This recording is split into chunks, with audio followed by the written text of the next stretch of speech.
In this lesson, we're going to determine the exact ratios for all angles in the unit circle. We're going to use the cast rule to predict which ratios will be positive or negative, and then we're going to solve problems involving trigonometric ratios. So we've already solved for all of our ratios in the unit circle, and we've looked at the cast rule, so we're going to go ahead and skip to the end of the lesson and look at some problem solving.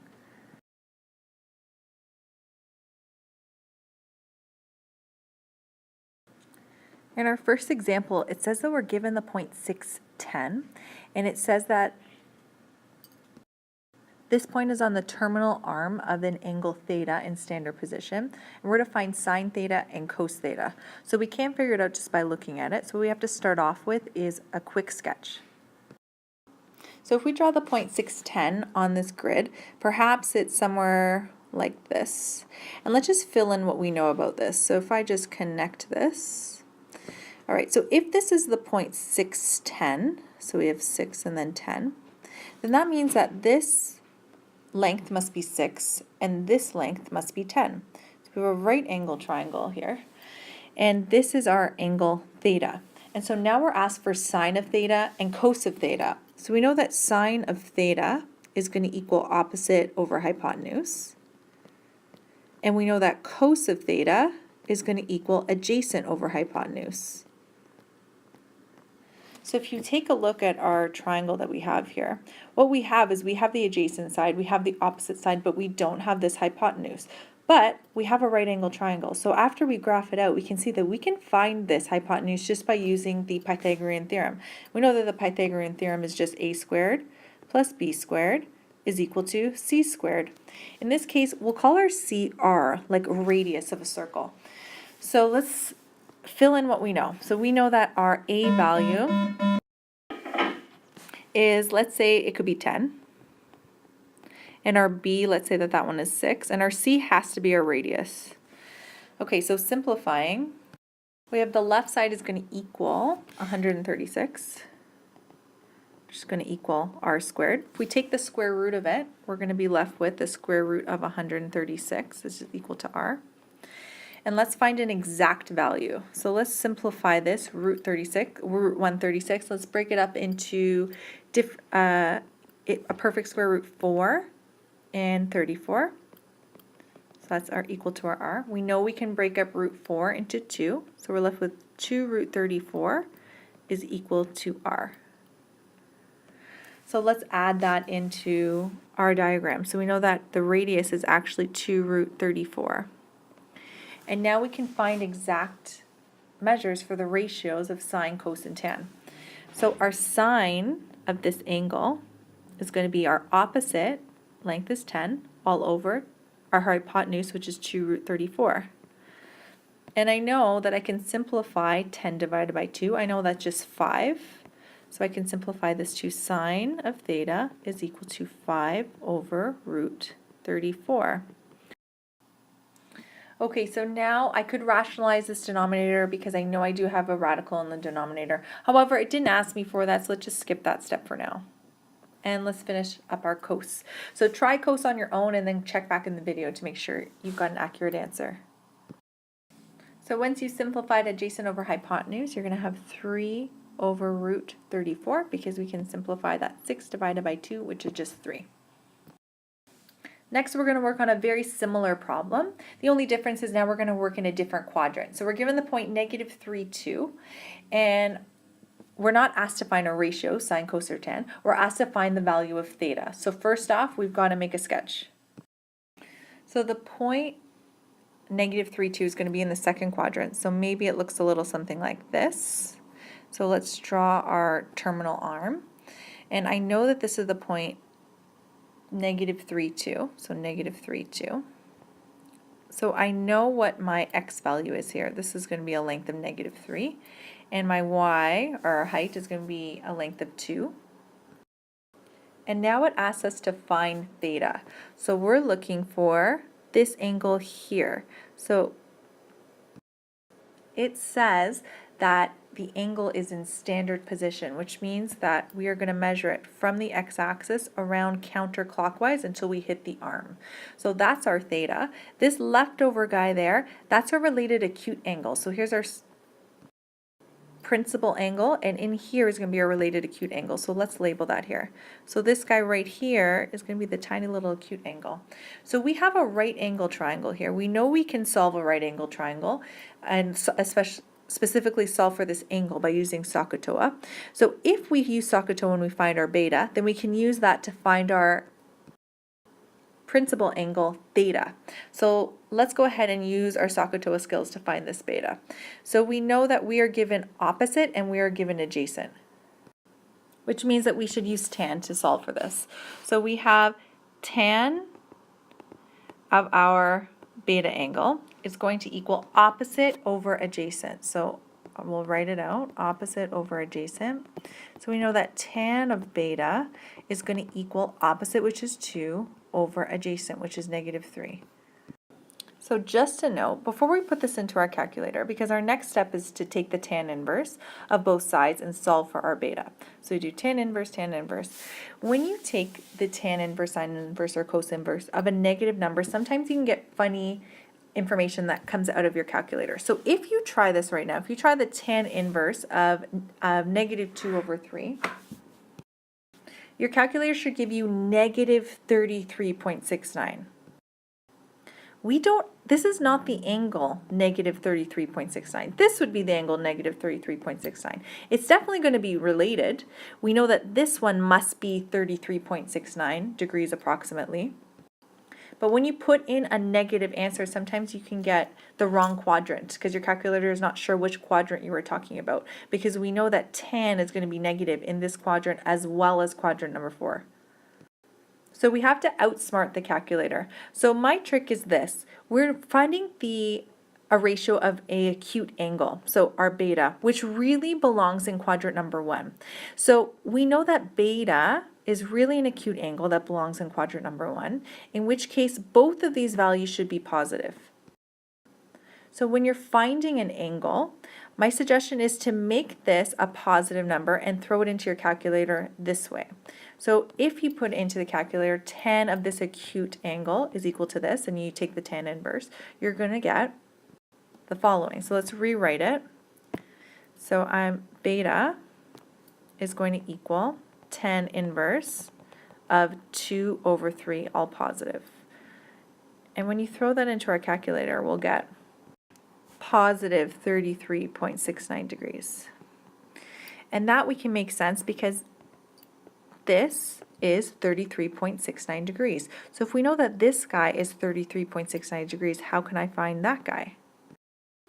Well, we know that the principal angle, the entire measure from the initial arm all the way to the other side of the axis is 180 degrees.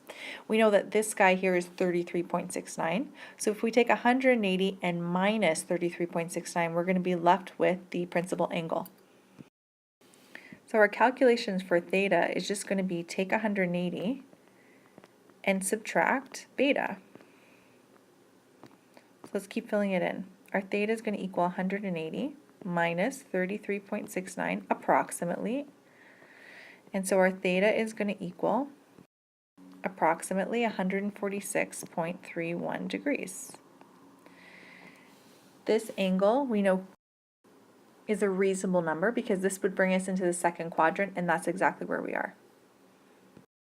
So if we're looking for angle measures in quadrants other than quadrant number 1, we're going to have to look at the related acute angles that we can use SOHCAHTOA, and then find the principal angle from the calculation of our related acute angle. This next question is very similar. So we're given a point -2, -4. So now we're going to be in quadrant 3, and we are to find theta again. So that's the only clue that we're given the point. So let's draw a picture and start working this out. So once you've got a picture, we can make our triangle because we're looking for our angle. So I know that this length here must be -4, and this length here must be -2. We have a right angle triangle here. So our goal is to find theta.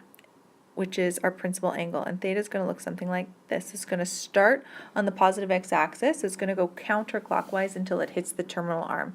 So that's our theta. We need to find the entire thing, but in order to do that, we need to use our SOHCAHTOA skills and instead find beta first. Once we have the related acute angle, then we can use that to find theta.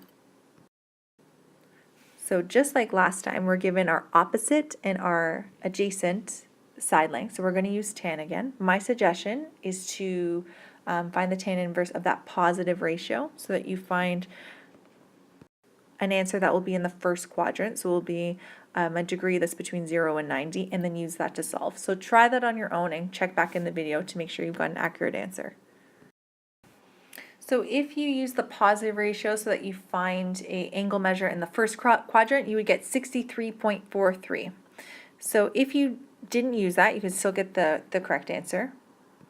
You just have to do a little bit of thinking of which quadrant did the calculator think that you were working in. So now that we have our beta at 63.43, now we can find our entire principal angle. So we know that this measure here is 180, plus we have our related acute angle that's 63.43, and that means that our theta is going to equal 180, and this time we're going to add beta to it.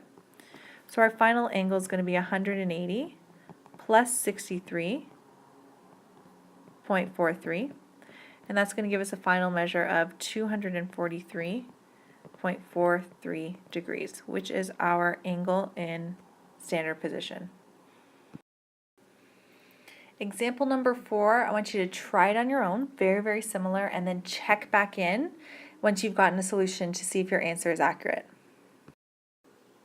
So you should get a beta measure if it's between 0 and 90. You should get a measure about 56.31 degrees. So once you have your beta measure, we're going to find our principal angle.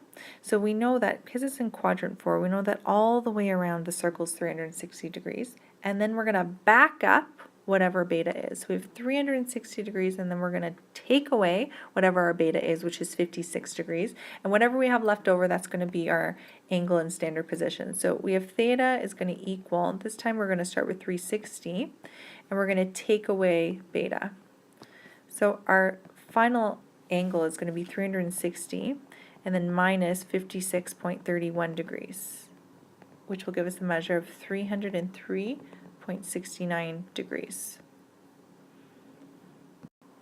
Our last question is a little bit different. Now instead of being given a point, we're given a ratio. We're said that sine of some sort of angle is going to be negative 2 over 5, where the angle has to lie between 0 and 360 degrees. So we know that it's going to be a principal angle then if it's between 0 and 360 degrees, and we know it could be in any quadrant. It says evaluate all possible values of theta. So why would there be more than one theta? Because if we saw this in grade 10, we would have just taken the sine inverse of both sides, and whatever came out, that was our answer. But now that we have an understanding of the cast rule, we know that there might be some other options for where theta is. So let's start off with a graph. So quick sketch. Here are our quadrants, and we have quadrant 1, quadrant 2, quadrant 3, and quadrant 4. So the only clue that we're given is that our sine is negative. So we can use the cast rule to be able to help us where sine is going to be negative. So we have CAST. So going around them, we have this guy, quadrant number 1, all of them are going to be positive, so it can't exist here.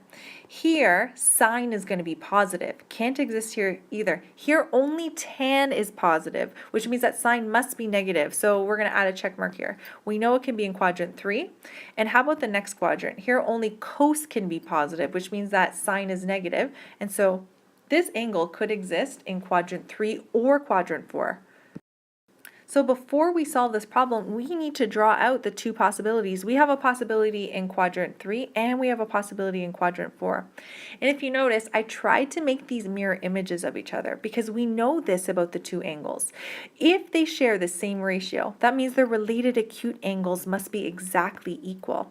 So this guy here must be equal to this related acute angle here. So these are each related acute angles. So their entire angle measure is different. For example, this is the entire angle measure here. So that's like our theta 1, let's say. And And this is our second theta. We can call this guy theta 2, so that's going to be our second answer. But they both will share the same related acute angle, which we've denoted with beta in red there, which is why they both have the exact same ratio. So once we find our beta, and now that we know that it's in quadrant 3 and quadrant 4, then we can solve this problem that looks complicated but isn't really that complicated. So let's go back to our grade 10 skills now. So let's start off with sine theta is equal to -2/5. So in grade 10, we would have just taken the sine inverse of both of these and been left with whatever theta is. So theta would be sine inverse of -2/5. So if you took the sine inverse of -2/5, you would get -23.578, etc., etc. So let's approximate that to -23.58. So -23.58 must be this angle right here, because here we have 0 and here we have negative. So this guy here must be -23.58, which means this guy here must be -23.58 as well. I like to do with positive numbers because sometimes it's easier to understand and easier for students to follow. So you could absolutely take the sine inverse of this guy and get a negative number, or alternatively, you can find the sine of beta, which is just going to be the positive version of this. So you don't really have to think too much about what angle is it giving us, although you can absolutely find the sine inverse of what we're given. But if we find the sine inverse of beta and we take the positive, then we know we're going to get an angle that's between 0 and 90, which is sometimes easier to make sense of.